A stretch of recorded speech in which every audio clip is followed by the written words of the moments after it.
On the air of the Afridom TV channel, news of free peoples. Next, about the main events of the outgoing week in the life of the indigenous population, the so-called Russian Federation.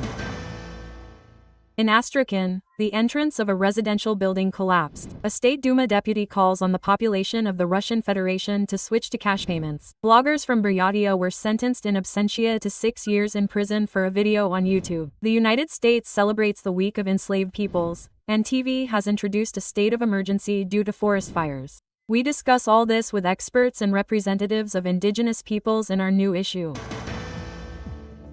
In Astrakhan, on Lyakov Street, a partial collapse of the entrance of a residential building from the 1st to the 5th floor occurred. The building itself was declared unsafe several years ago, but the people were not resettled. The basement was constantly flooded. Local residents complained about cracks in the walls and subsidence of the foundation. On the eve of the collapse, residents reported fragments. The same sound was heard in the morning, about 10 minutes before the accident.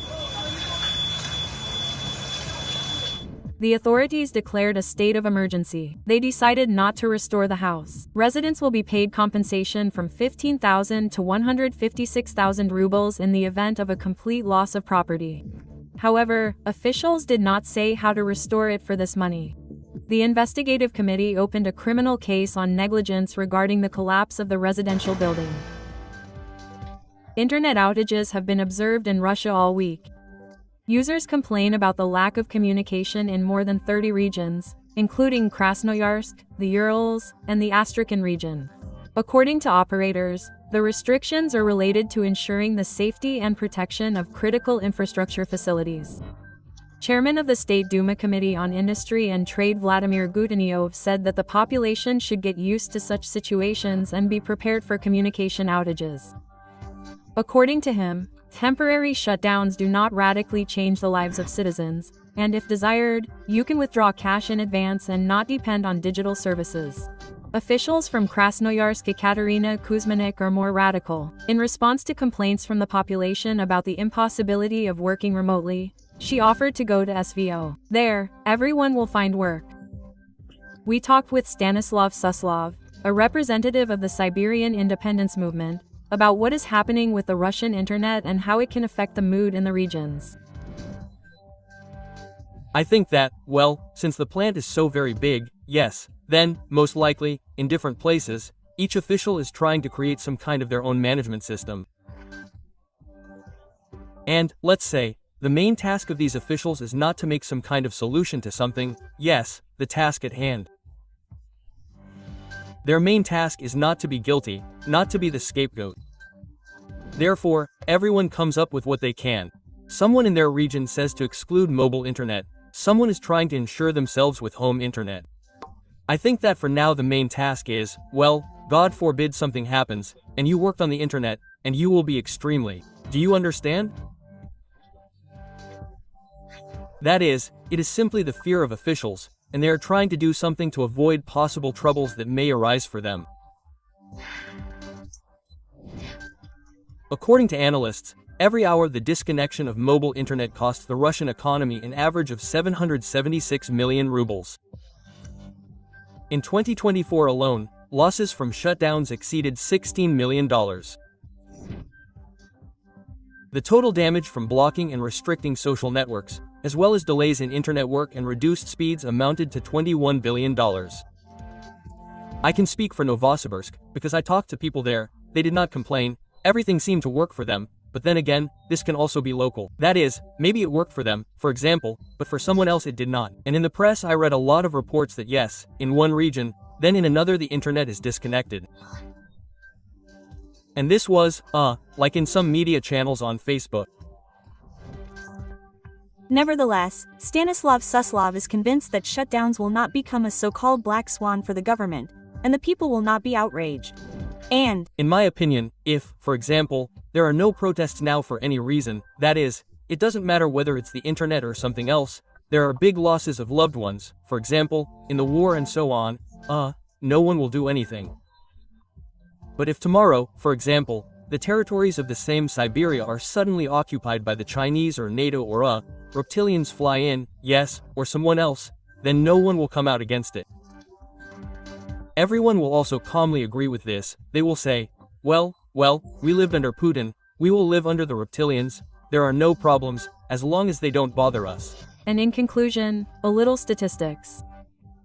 According to opinion polls, in 2025, the issue of internet outages has become the most alarming for Russians, even more than water outages or other everyday problems. Bloggers from Buryatia were convicted in absentia for a YouTube video. The 46-year-old man was sentenced to 10 years in a general regime penal colony by the 2nd Eastern District Military Court. INBND was found guilty of publicly calling for terrorism, the investigative committee reports. Samayan has been living in the United States for several years and runs his own YouTube channel, the Trade Union of Buryatia, where he posts videos criticizing the federal government and an alternative point of view. At the moment, BND has not commented on its own conviction in absentia. We remain in Buryatia, where there is a new Russian scandal. The words of a guide who publicly ridiculed the national Buryatish Buza on the territory of Datsun Rinpoche Baksha caused a wide public outcry.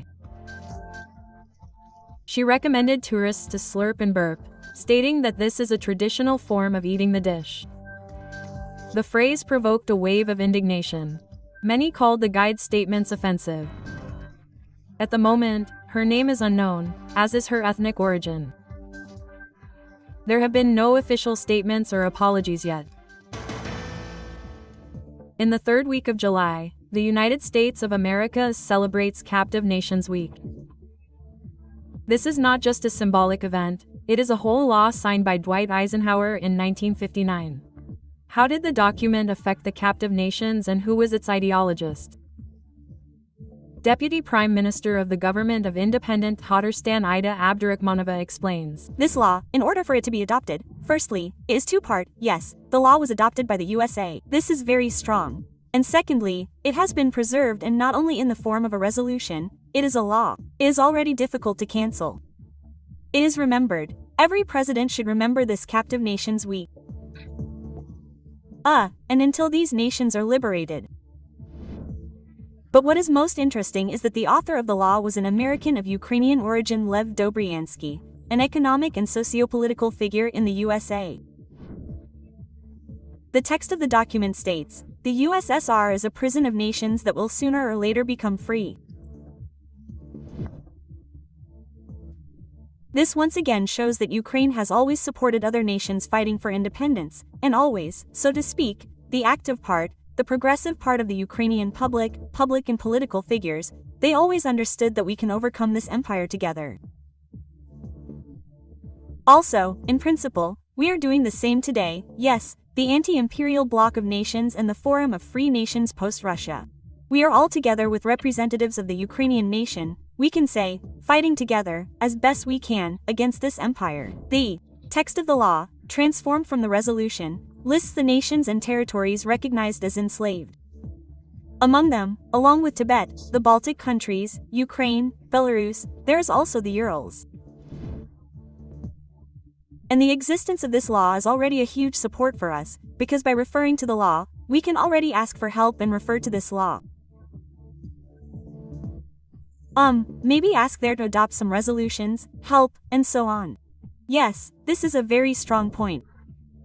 Aida Abdurakhmanova recalls, 2 years ago she spoke about this law in her speech at the Forum of Free Peoples of Post-Russia, listing the territories mentioned above. And now this list has come close to such a territory as Idel Ural. In the modern sense, the territories of Del Ural are several republics, including the Republic of Tatarstan, Bashkortostan, Chuvashia, Mariel, Udmurtia and the Republic of Mordovia, as it is now called, but this is the Republic of the Peoples of Erzia Moksha. Here and there I said that America consistently supported those peoples. And now it is the turn of the territory of Idel Ural. And you, please, be consistent in your decisions, support, and we expect support from you too. Moreover, Imperial Russia is using our peoples in its criminal war against Ukraine. Our resources are destroying us. This is already obvious. As part of this important week, a video was recorded in which representatives of the movement for independence of their peoples and those peoples who have already gained it addressed those who care, telling how important the struggle for their identity is. That is, several resolutions were recognized in the OSCE ambassadors that year. And we understand how difficult it is to spell out that Russia is an empire, yes. But already in 1959 in America it was clearly and distinctly written in black and white that it was precisely the empire of Russian communism, of course, it is written there, which enslaves peoples and conducts an aggressive policy precisely against peoples. That is, this is a very, very good document, very important words are written there. It is a pity that they are still relevant today.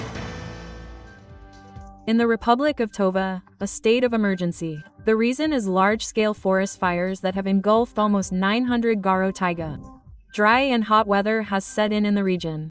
Dirty thunderstorms are observed in places. They have become the main source of fires. The area of fires continues to grow. In just one day, 24 new outbreaks were recorded. Some of them are in hard-to-reach mountainous areas where it is difficult to deliver special equipment. Let me remind you that the state of emergency in TV was in effect from July 22 to July 25 and was declared again on July 29 due to the worsening situation. Today, there is a special fire prevention regime in the Republic. Residents are prohibited from visiting forests, driving cars there, and starting open fires.